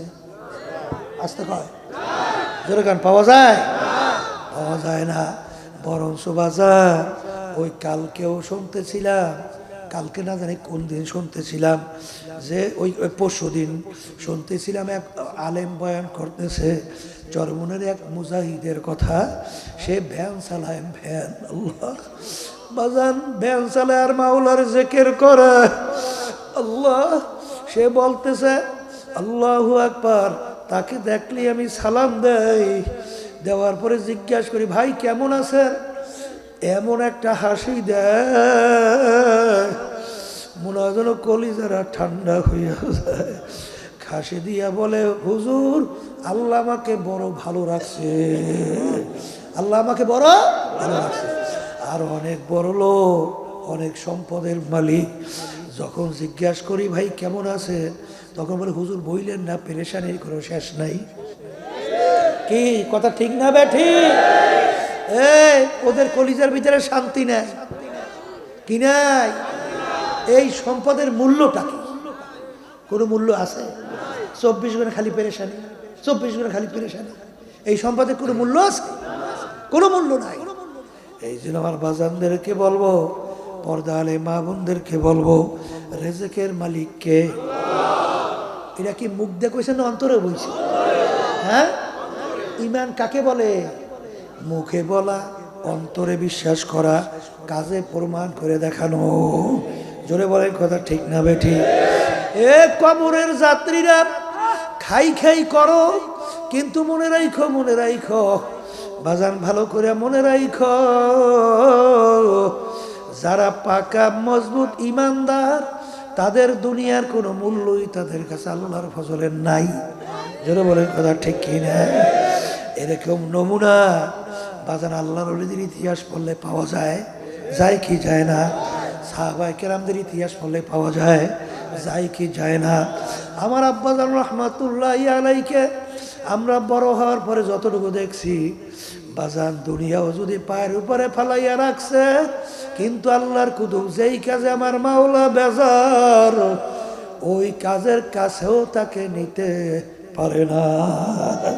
জোরে বলেন কথা ঠিক না বেঠিক? তাদের কেমন বিশ্বাস ছিল, তোমার আমার কেমন বিশ্বাস রে বাজার? ঈমানকে মজবুত করো, ঈমানকে নির্ভেজাল করো। কারণ বাজান ভালো কইরা বোঝো, দুনিয়া কিন্তু শান্তির জায়গা না, কেউ কোনোদিন শান্তি পায় নাই, কেউ কোনোদিন পাবে না। এমন একটা লোক বের করতে পারবা না যে বলবে আমি সব 100 ভাগ সব দিক থেকে শান্তি আছে। যেরকম আছে, কোনোদিন পারবে? কোনোদিন পারবে না। এই জন্য আমার ভাইদেরকে বলবো, পর্দালে মা বোনদেরকে বলবো, ইমানকে মজবুত করো। কিন্তু বাজার আফসোস, আজকে বাংলাদেশের মধ্যে উলামায়ে কেরাম এত চিল্লায়, আমরাও চিল্লাই যে বাজার আইন দেওয়ার মালিক আল্লাহ। বলেন, ক্ষমতার মালিক আল্লাহ, আইন দেওয়ার মালিক আল্লাহ। কিন্তু এক শ্রেণীর বাজানরা আজকে দুনিয়ামুখী বিজাতিদের কালচারে অভ্যস্ত হইয়া তারা আইন দেওয়ার মালিক আল্লাহকে আর মানতে চায় না। জোরে বলেন নাউজুবিল্লাহ। কি কথা ঠিক বলছি না ভুল বলছি? হ্যাঁ, কথা ঠিক বলছি না ভুল বলছি? চরমনাইতে একদিন এক অন্য দল করুন না আমাকে এসে বলতেছে, হুজুর সব ব্যাপারে তো আমরা আল্লাহকেই মানি, কিন্তু হুজুর রাষ্ট্র চালানোর ব্যাপারে এই যে আমরা মানুষের একটা নিয়ম নীতি এই যে মানি, হুজুর এতে কোনো সমস্যা আছে? আমারে জিজ্ঞেস করে। চরমনাই ওই বিষয়ের বাজারে বসে। আমি বললাম, ও তাহলে তুমি যে কথাটা বলছো যে সব ব্যাপারে তুমি আল্লাহকে মানছো, কিন্তু রাষ্ট্র পরিচালনার ব্যাপারে আল্লাহকে মানো না, তাহলে সব ব্যাপারে আল্লাহ পারে, আল্লাহর ক্ষমতা আছে, আর রাষ্ট্র পরিচালনার ব্যাপারে আল্লাহ পারে না। একটু নাউজুবিল্লাহ কইতে পারো না? কি এখানে আল্লাহ দুর্বল? নাউজুবিল্লাহ। ঈমান থাকবে? ঈমান থাকবে? হ্যাঁ, তাহলে তোমার নামাজ রোজা করে মূল্য আছে মিয়া? শান্তি চাও, পাবা কোথায় শান্তি? শান্তির কাজ না করলে শান্তি পাওয়া যায়? আর শান্তি তো আর মালিক কিনা, শান্তি তালাশ করে কোথায়? হেলে শেখ হাসিনা খাউন পাক করছে, খাইয়েও যাইতে পারে নাই, পারছে? বুঝছিল 1-2 ঘন্টা আগেও, বুঝছিল 1-2 ঘন্টা আগেও বুঝছে। আমার মালিক যে বলছেন কুলিল্লাহুম্মা মালিকাল মুলক, কি বলছে? সকালে ধনী বিকালে ফকির। দেখছেন কেমনে আল্লাহ দেখায়? এই যে এর সাহেব কত পাওয়া, মনে আছে না? আমাদের বরিশাল কালিজিরা ব্রিজ বানাইয়া উদ্বোধন করতে গেছে, ওর প্রেসিডেন্ট ক্ষমতা কি? ওখানে ব্রিজ উদ্বোধন কইরা ঢাকায় এসে হেলিকপ্টার নামছে, আসতে হ্যান্ডকাপ। কি কথা কয়টাতে কি বাদশাহী আছে? তে পাগলের দল, কিসের পিছনে গরো? কোন ক্ষমতার পিছনে? কিসের জন্য? আল্লাহ যদি কবুল করে মালিক ক্ষমতা এমনিতেই দিয়ে দেবে, ঠিক না? কালকেও আমি সিলেটে বলছিলাম যে আমাদেরকে নিয়ে অনেক পেপার পত্রিকাও টিটকারি মারে, মানে না যে ইসলামী আন্দোলনে এমন একটা দল, হ্যাঁ, নির্বাচনে জামানত বাজেয়াপ্ত, মানে আমাকে টিটকারি মারে। কিন্তু গ্রামে একটা কথা আছে, ওই পাগলারা তো আমাদের মনের উদ্দেশ্যই বোঝে নাই। কারণ 1987 সাল ইসলামী আন্দোলন বাংলাদেশ প্রতিষ্ঠিত হয়েছে, কিন্তু আমাদের হাত পাখা, আমাদের মার্কা কি? আল্লাহ এমন মার্কাই দিয়েছে, এ আল্লাহর কুদরতি মার্কা। হাত পাখা দেবে কেন? হাত পাখা এমন একটা মার্কা। এই যে অশান্তির আগুন বাংলাদেশ দাউ দাউ করে জ্বলতে আছে না, এই অশান্তি শান্তি করার জন্য কি লাগে? পাখার বাতাস। এই পাখার বাতাসের মাধ্যমে এই অশান্তি বাংলার জমিতে উঠাইয়া বঙ্গোপসাগরে নিক্ষেপ করতে হবে। আল্লাহর রহমত। কথা ঠিক না বেঠি? বলতেছিলাম যে আমাদের মার্কেটে একটা এমপিও যায় নাই সংসদে, এই জন্য আমাদেরকে পেপার পত্রিকা বিভিন্ন কায়দা টিটকারি পারে। কিন্তু আমরা তো হাসি, আমরা কি ওই বলতেছিলাম যে একটা লোক হ্যাঁ কেউ চেনে না, চেনার জন্যে জমজম কূপ জমজম কূপ আছে না, এই আল্লাহর কুদরতি পানির কুয়া, জানেন তো? সেখানে ও হাজিদের মধ্যে হঠাৎ যাইয়েই জমজম কূপ তো তখন খোলা ছিল, যাইয়া প্রস্রাব করা শুরু করছে। কি প্রস্রাব করবে? প্রস্রাব তো আর করে না, মানে ওই খারাইছে আর কি, প্রস্রাব করবে ভাব দেয়। এমন ওরা লোকে ধরিয়া জুতার মালা বানাইয়া গলার মধ্যে দিয়া এখন উটের পেটে উঠাইয়া এইবার শহর ঘুরায় দেখ জমজম করে প্রস্রাব করতে পারে গেছিল এই শয়তান। এই কিন্তু যত অপমান করে ও মিসকি মিসকি হাসে, ও হাসতে আসে। ঘটনা কি বেটা, তোর এত অপমান করতেছি এই হাসু কা? করে তোমরা বুঝবা কি আমার উদ্দেশ্য বাস্তবায়ন হয়েছে। জোরে আসেন না। বলে কি উদ্দেশ্য? বলে আমার উদ্দেশ্য ছিল আমাকে লোকজন একটু যেন চেনে। এখন চিন্তা করছে চিনামো কেমনে, তাই চিন্তা করে আবিষ্কার করছে এই কাম করলে হেলে তো আমার এই কাম বাজাইবে। তাই এর জন্য গেছি ওখানে, এখন আমার সবাই চিনতে আছে, আমার উদ্দেশ্য পূরণ হয়েছে। এই জন্য আমি তো হাসতে আছি। ওই পাগলেরা তো বুঝি ইসলামী আন্দোলন প্রতিষ্ঠিত হয়েছে ওই দুই একটা এমপি মন্ত্রীর জন্য না, ইসলামী আন্দোলন প্রতিষ্ঠিত আল্লাহর রহমতে ইবাদতের জন্য। বারবার আমাদেরকে মুসলমানদেরকে আলেমদেরকে ইসলামী দলকে ওরা বিভিন্ন সময় আমাদেরকে সিঁড়ি হিসেবে ব্যবহার করছে না?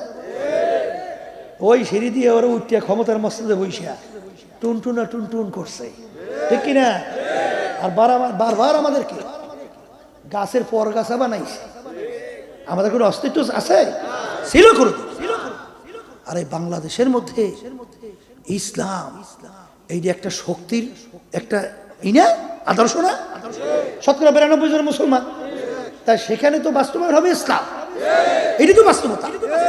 কিন্তু সেখানে আমরা বারবার পরগাছা হব আর সেই হিসেবে ব্যবহার হবে। ইসলামী আন্দোলন বাংলাদেশ চায় যে বাংলাদেশের ভিতরে ইসলাম নামক গাছটা মজবুত হোক। আল্লাহর রহমত আল্লাহ কবুল করছে। এখন বাতিল দিয়া ইসলামের বিরুদ্ধে কথা বলতে হলে এটা চিন্তা করিই বলতে হয়। আল্লাহর রহমতে কথা ঠিক না ব্যাঠি? কারণ ব্যাপার হয়েছে আপনারা বুঝবেন, আমি বুঝি। ডিজিএফআই, এনএসআই, গোয়েন্দা জগৎ সমস্ত আছে। আমার সঙ্গে যখন ঝামেলা দেখে তখন আলোচনা করে, হুজুর আপনারা যদি রাস্তায় নামেন তাহলে দেশের অবস্থা হবে কি? কথা বুঝেন না? তাহলে ওরা বোঝে রাস্তায় নামলে বিপদ আছে। কথা ঠিক না বেঠে? আল্লাহর আমাদের অন্তত ভয় তো পাইছে। কি পাইছে কি পাই নাই? এই জন্য আমার বাজানদেরকে বলবো, পর্দা আলে মা বোনরা শুনতেছেন, শোনেন, আসলে দুনিয়া কিন্তু শান্তির জায়গা না। এই ক্ষমতা কিসের মেয়া, এই সম্পদ কিসের? যাদের আল্লাহ দিনের বুঝদান করছে হালাল উপায় চলেন, দেখবেন আল্লাহ দুনিয়াতেও সম্মানিত করবে, আখেরাতেও সম্মানিত করে আল্লাহ উঠাবে। পাগল কি খাইতে পারে, কি বা করতে পারে? এই যে আমাদের বরিশালের পাশেই জেলা, নাম বলা যাইবে না, বুঝলেন? মাইয়া নাই, ফোলা নাই, বউ নাই, কিন্তু ঘুষ নেওয়ার ব্যাপারে মোটেও কমতি নাই, বিশাল অঙ্কের ঘুষ দেওয়া লাগে। তা আমি জিজ্ঞেস করলাম ব্যাপার কি?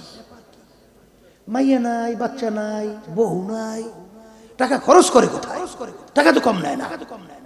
কলে হুজুর বইলেন না, টাকা দিয়ে জাজিম বানায়। বাস্তব মেয়া, আসেন না, টাকা দিয়ে জাজিম বানায়। আর একটা রুম আছে বলে, সেই রুমের ভিতরে টাকা থাক থাক দিয়া এবার রুম বলে টাকা দিয়ে ভরিয়ে রাখে। এবার ওটা ভালো করে তালা মারি আটকায়। আটকাবার পরে মাঝে মাঝে ওই চাবি দিয়ে তালা খুইলা এইবার বলে একটু কল্লা মাথা ভিতরে ঢুকাইয়া এরকম একটু টাকা দেয় কি আবার বলে বের ওই তালা কে কি বুঝছে? পাগলের সুখ মনে মনে গ্রামে একটা কথা আছে না? এই জন্য আমার বাজানদেরকে বলবো, এই ধরনের পাগল কিন্তু একদল আছে, আছে না নাই? ওরে সর্বনাশ, এ পাগলের কোনো শেষ নাই। এই জন্য আমার বাজানদেরকে বলবো, পর্দা আলে মা বোনরা যারা শুনতেছেন, দুনিয়া বা আখিরাত সম্পর্কে চিন্তা করেন, ইমানকে মজবুত করেন, নির্ভেজাল করেন, এরপর অল্প নেক আমল করবেন, বেহেশতে যাওয়ার জন্য যথেষ্ট। জোরে বলেন, কথা ঠিক না বেঠিক? এরপরে নেক আমল করা লাগবে। নেক আমল কোনটা? সাহাবায়ে কিরামদের আমল। বলেন, মুখ খুলে বলেন। নবীদের আমল, সিদ্দিকীনদের আমল, শুহাদায়ে কিরামদের আমল। আমল মানে কাজ। আমল মানে কি? এখন কোনটা নবীদের আমল, কোনটা সাহাবায়ে কিরামদের আমল, কোনটা নেককার পরহেজগারদের আমল, এইটা জানা লাগবে না? অনেকে তো জানেন না। এইটা জানার জন্য হক্কানি উলামায়ে কিরামদের সংস্পর্শে যাওয়া লাগবে। আসতে বলে, কথা ঠিক না বে ঠিক? আপনি যাইবেন না, শিখবেনও না, তাই কোনটা নেক আমল আপনি করবেন কি? কথা কয় না। আমার আব্বাজান রহমাতুল্লাহ আলাইহি বলতেন, দাদাজানের কথা, চরমনের কোন মুজাহিদ মূর্খ থাকতে পারবে না। আরে যারা বিশ্বাস করে তারা এইভাবে আলেম হইছেও। আমাদের চরমনাইতে আমাদের স্যার ছিল, আমাকে পড়াইছে বিএসসি স্যার, বিএসসি। কথা বুঝছেন? আল্লাহ দিনের বুঝ কেমনে দেশে শোনেন। ওই সময় বিএসসিতে ফার্স্ট ক্লাস পাওয়া বাংলাদেশে বিরল ঘটনা। ওই সময় বিএসসিতে ফার্স্ট ক্লাস পানি এই সবচেয়ে বড় অফিসার সঙ্গে সঙ্গে। কথা বুঝছেন? কিন্তু সে দেখতে আছে যে বর্তমানে যে অফিসের যে কায়দা কানুন, এখানে আমার সঠিকভাবে চলার কোনো কায়দা নাই।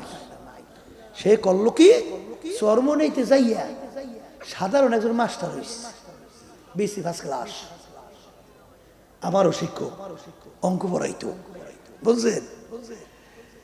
কিন্তু চরমনাইতে তার নাম সবাই চেনতো বিএসসি মুফতি। কথা কয় না? কি চেনতো? বিএসসি মুফতি। বুঝেন নাই? অর্থাৎ যত জটিল জটিল বিভিন্ন মাসালা তার কাছে জিজ্ঞেস করার সঙ্গে সঙ্গে সঙ্গে সঙ্গে উত্তর। কি বুঝেন? কোনটা দিন, কোনটা নেক আমল, কোনটা বদ আমল, এইটা জানা লাগবে না? এই জন্য পড়াশোনা লাগবে, হক্কানি আলেমদের কাছে যাওয়া লাগবে। এখনো অনেক মুজাহিদ আছে, এখনো সূরা ঠিক মতো সহিভাবে তেলাওয়াত করতে পারে না। আছে না নাই? এখনো দেখবেন অনেক চরমনাই আসা যাওয়া করে বিভিন্ন কায়দায়, এখনো সম্পদের জন্য মনে হয় ঘুম হয় না, পাগল হয়ে যায়। কি হারাম আর কি হালাল, কি ঘুষ আর কি ঘুষ, বিভিন্ন কায়দায় আমাদেরকে বুঝায়। হুজুর আমি কি করবো, দেওয়া তো লাগে। আরে বেটা কোন সময় দেওয়া লাগে? তোমার যেটা হক, আর তুমি ঘুষ দিয়ে তারপর তোমার পক্ষে আনার জন্য তুমি ঘুষ দেবা? কথা কয় না? জোরে বলে, এই সম্পদ কার জন্য রাইখা যাও, কি করবা? এই জন্য বাজানদেরকে বলছি, এই ইমান কি করা লাগবে?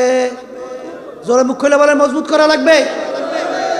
2 নম্বর কি বলেন? নেক আমল। জোরে বলেন কি? নেক আমল। নেক আমল কোনটা সেটাও কিন্তু বললাম। সাহাবায়ে কিরামদের আমল, নবীদের আমল, সিদ্দিকীনদের আমল, শুহাদায়ে কিরামদের আমল, নেককার পরহেজগার আল্লাহওয়ালাদের আমল, এইটা হইল নেক আমল। এ কবরের যাত্রীরা ঈমানকে মজবুত করার জন্য, নেক আমলের ভিতরে আগ্রহ জমার জন্য, গুনার থেকে ফেরার জন্য, এর জন্য আল্লাহর কুতুবেরা, আল্লাহর ওলিরা, হক্কানি উলামায়ে কেরাম কোরআন এবং হাদিসের ভিতর থেকে তোমাদের আমাদের জন্য ঔষধের ব্যবস্থা রাইখা গেছে। জোরে বলেন, কথা ঠিক কিনা? এই যে তরিকা শোনেন, চরমনের তরিকার নাম হলো সিস্তিয়া সাবরিয়া তরিকা। এই তরিকার 5টা ঔষধ আল্লাহর কুতুবরা আপনার আমার জন্য রাইখা গেছিল বাজার। এই ঔষধ একটু পালন কইরা দেখো, দিনার দিন দেখবা তোমার ঈমান মজবুত হইতে থাকবে, আল্লাহর ফজলে নেক আমলের ভিতরে মজা লাগতে থাকবে। কত চরমনায়ের মুজাহিদ যখন নামাজের সময় হইয়া যায় পাগল হইয়া যায়, কিভাবে নামাজ পড়বে অস্থির হইয়া যায়। কারণ সাহাব আল্লাহর আল্লাহু আকবার। আয়েশা সিদ্দিকা রাদিয়াল্লাহু তাআলা আনহা বলেন যে নামাজে যখন সময় হইতো আল্লাহ রাসূল সাল্লাল্লাহু আলাইহি ওয়াসাল্লাম এমনভাবে পেরেশান হইয়া যাইতো যে আল্লাহর রাসূল আমাকে এত মুহাব্বত করে, মনে হয় যেন আল্লাহ রসুল আমাকে চেনি না, এমনভাবে পরেশান হয়ে যাইতো। কারণ আমলের ভিতরে মজা লেগে যায়। এই জন্য আমার বাজানদেরকে বলবো, দেখবা আল্লাহর ফজল ও করমে যারা এই ঔষধ ঠিক মতো পালন করে তাদের চোখের দিকে তাকাইয়া দেখো বাজান, তারা গুনার কথা মনে পড়লে মুখ থেকে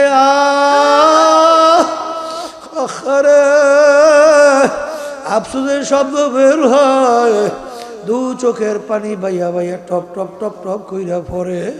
আর যেই মামলার তদবির নাই ওই মামলারও কিন্তু খালাস নাই। এ দুনিয়াদার পাগল আমার বাবারা, এই ঔষধ যারা পরীক্ষা কইরা দেখছে, দেখবেন বাজান তারা চোখে পানিও ঠেকাইয়া রাখতে পারে না বাজান, তাদের চোখ থেকে বাইয়া বাইয়া পানি পড়ে। আর হাদিসের ভিতরে আসছে, যেই আল্লাহর বান্দা বান্দি আমার মাওলার ভয়, জাহান্নামের ভয়, গুনার কথা মনে কইরা দুই চোখের পানি ফালাইয়া মাওলার ভয় কাঁদবে। আল্লাহ আল্লাহ, হাদিসের ভিতরে আসছে 7 প্রকার লোককে আমার মালিক ডাইকে তারা আরো সে ছায়া দান করবেন।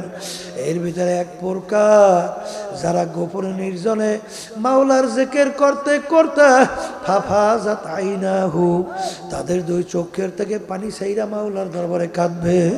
আর মালিকের দরবারে দিলটাকে ভাঙিয়া করুণ সুরে ডাক দেবে, এ আমার দয়ার মালিক, তুমি একটু আমার দিকে তাকাইয়া দেখো মালিক, শয়তানের ধোঁকার থেকে আমি বাঁচতে পারতেছি না, নফসের জিনজির থেকে বাঁচতে পারি না, আসলে চিন্তাও নাই, এই জন্য মালিকের দরবারে ডাকো নাই।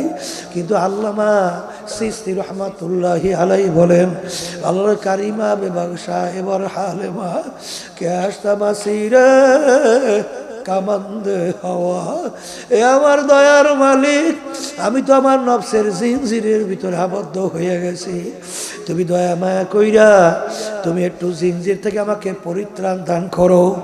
এরপরে যাদের চিন্তা আছে তারা বলে, সেহেল সালে উমরে আজিজাদ গুজাস মেজাজে তু আজহালে তেমলি নাগা, এ আমার মালিক, বয়স তো 40-এর কোঠায় পইরা গেল, কিন্তু এখন পর্যন্ত ওই যে বাচ্চাদের চরিত্র এখন পর্যন্ত পরিবর্তন আসে নাই।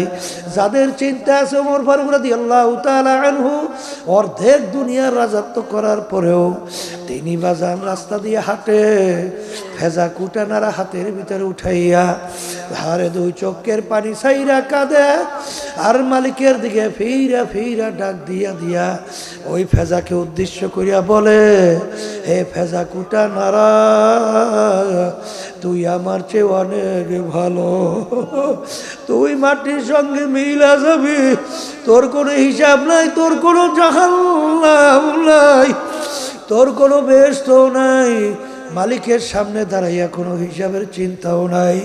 ও নারাকুটা ফেজা, তুই আমার চেয়ে অনেক ভালো।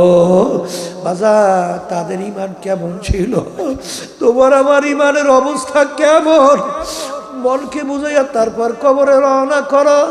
এই ওমর ফারুক রাদিয়াল্লাহু তাআলা আনহু অনেক সময় বলতেন, মালিক তুমি আমাকে মানুষ না বানাইয়া যদি একটা ছাগলের বাচ্চা বানাইতা, মানুষ আমাকে জবাই কইরা তোমার বান্দা বান্দীরা পাক কইরা খাইয়া তোমার শুকরিয়া আদায় করত, আমি ওমর কাজে লাইগা যাইতাম। কিন্তু মালিক তুমি আমাকে বানাইছো মানুষ। এই যে আমার বাজানদেরকে বলবো, পর্দা হলে মা বোনদেরকে বলবো, আমার আব্বা জান প্রায় বলতেন, দাদা জান প্রায় বলতেন, শুনছি যে এই মামলার তদবির নাই তার কিন্তু খালাস নাই। আলেম তো হয়েছে ঠিকই, কিন্তু আল্লাহর ভয় ভিতরে পয়দা হয় নাই। এই আল্লাহর বান্দারা জানার নাম কিন্তু আলেম না বাজান, বিসমিল্লার তারকিব শাস্য করার নাম আলেম না বাজান। ইন্নামাল আমালু বিন্নিয়াতের হাদিসের ব্যাখ্যা বাজান তাকরীর মাসব্যাপী করার নাম আলেম না। আল্লাহ রাব্বুল আলামিন বলেন, ইন্নামা ইয়াখশাল্লাহা মিন ইবাদিহিল উলামা। আলেম বলা তাকি যার ভিতরে আমার ভয় পয়দা হবে।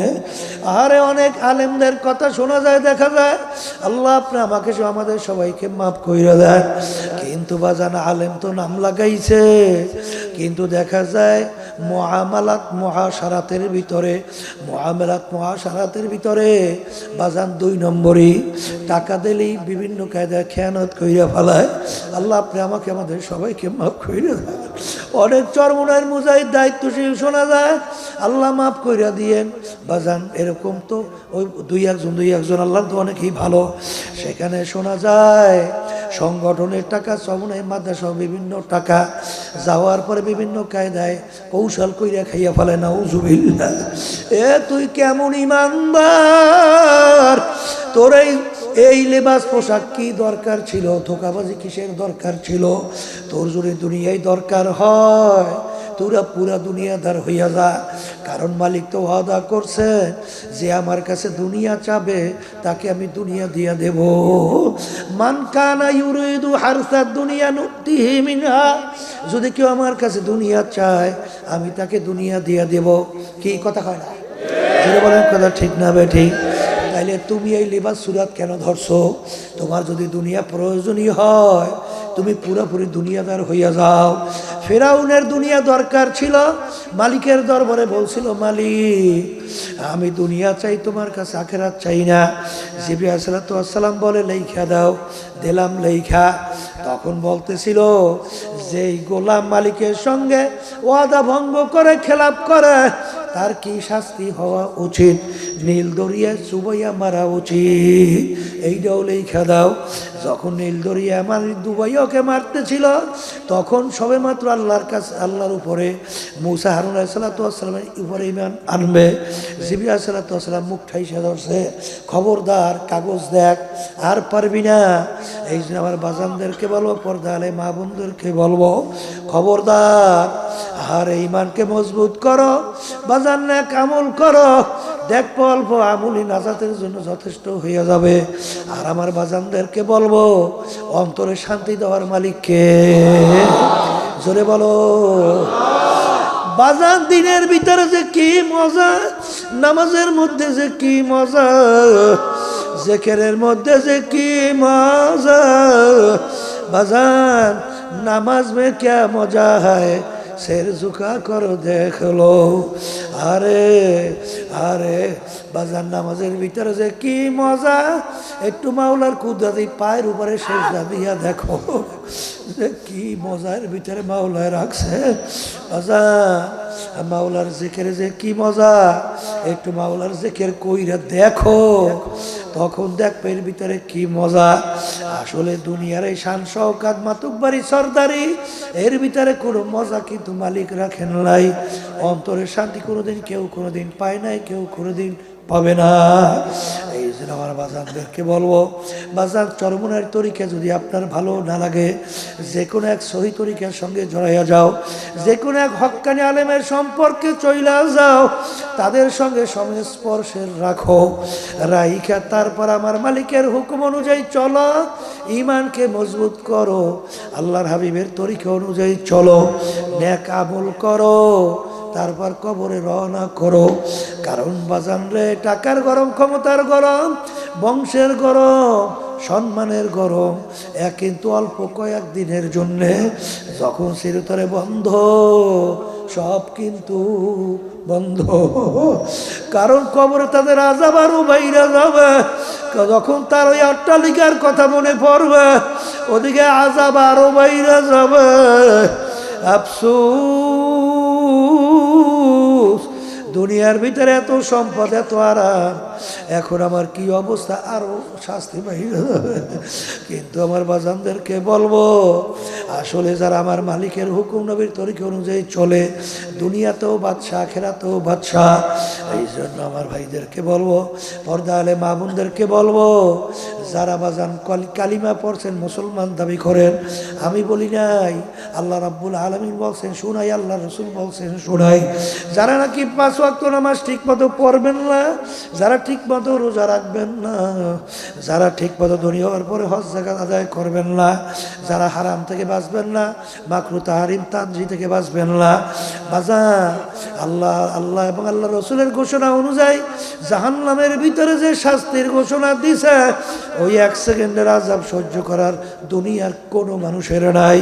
2,88,00,000 বছর 1 ওয়াক্ত নামাজ পড়বে অন্য ওয়াক্ত নিয়ে কাজা কইরা পড়লে জাহান্নামের আগুনে জ্বলতে হবে। আল্লাহ আপনি আমাকে আমাদের সবাইকে মাফ কইরা দিয়ে বাজান, যে ইমানদার তার হুঁশ থাকতে, জীবন থাকতে সে কোনোদিন নামাজ ছাড়তে পারবে? পারবে? কোনোদিন পারবে না। একটা রোজা যদি কেউ ছাইরা দেয়, কমপক্ষে 70,000 বছর জাহান্নামের আগুনে জ্বলা লাগবে। যে ইমানদার আল্লাহকে বিশ্বাস করে সে কোনোদিন রোজা ছাড়তে পারবে? হারাম মালের দ্বারাই রক্ত এবং গোশত তৈরি হবে। আল্লাহ রাসূল সাল্লাল্লাহু আলাইহি ওয়াসাল্লাম বলেন, তার জায়গা জাহান্নাম ছাড়া হবে না। আল্লাহ আপনি আমাকে আমাদের সবাইকে মাফ কইরা দিয়েন। বাজার একটা মিথ্যা কথা যদি কেউ ইচ্ছা কইরা বলো, কমপক্ষে একটা কবিরা গুনাহ আমল নামায় জমা হবে। একটা কবিরা গুনার জন্য কমপক্ষে 7,000 বছর জাহান্নামের আগুনে জ্বলা লাগবে। এই কথা কাদের কাছে? যারা ঈমান আছে, বিশ্বাস করে। জোরে বলে কথা ঠিক না ঠিক? কিন্তু যারা কাফেরের দল, নাস্তিকের দল, বেঈমানের দল, ওদের কাছে আমাদের কোনো কথাও নাই, ওদের কোনো চিন্তাও নাই, চেষ্টাও নাই। এই যে আমার বাজানদেরকে বলো, যারা বিশ্বাস করছে তাদের মাইনেই কবরে যাওয়া লাগবে। আর এই মানার জন্য বাজান অনেকে চেষ্টা করে, পারে না। না পারার কারণ হলো আল্লাহর হুকুম তো মানতে পারেন নাই। আল্লাহ বলেন কুনু মাস সাদিকিন, তোমরা সাদিকিন বান্দাদের সঙ্গী হও। সঙ্গী না হইলে আপনি কেমনে পারবেন? এই জন্য আমি বলবো বাজান, দলাদলি বুঝি না, কবরে কোনো দলাদলি নাই। আর এই আল্লাহর কুতুবদের দেওয়া ঔষধ ছাইরেন না, পরীক্ষামূলক কইরা দেখো আল্লাহর ফজলে কি বরকত, কি রহমত, কি মজা আমার মালিক এর ভিতরে রাখছেন। আল্লাহ আমাকে আমাদের সবাইকে পালন করার তৌফিক দান করুন। আল্লাহুম্মা আমিন। এ ঘরের মেয়ে লোকের হাত উঠাও।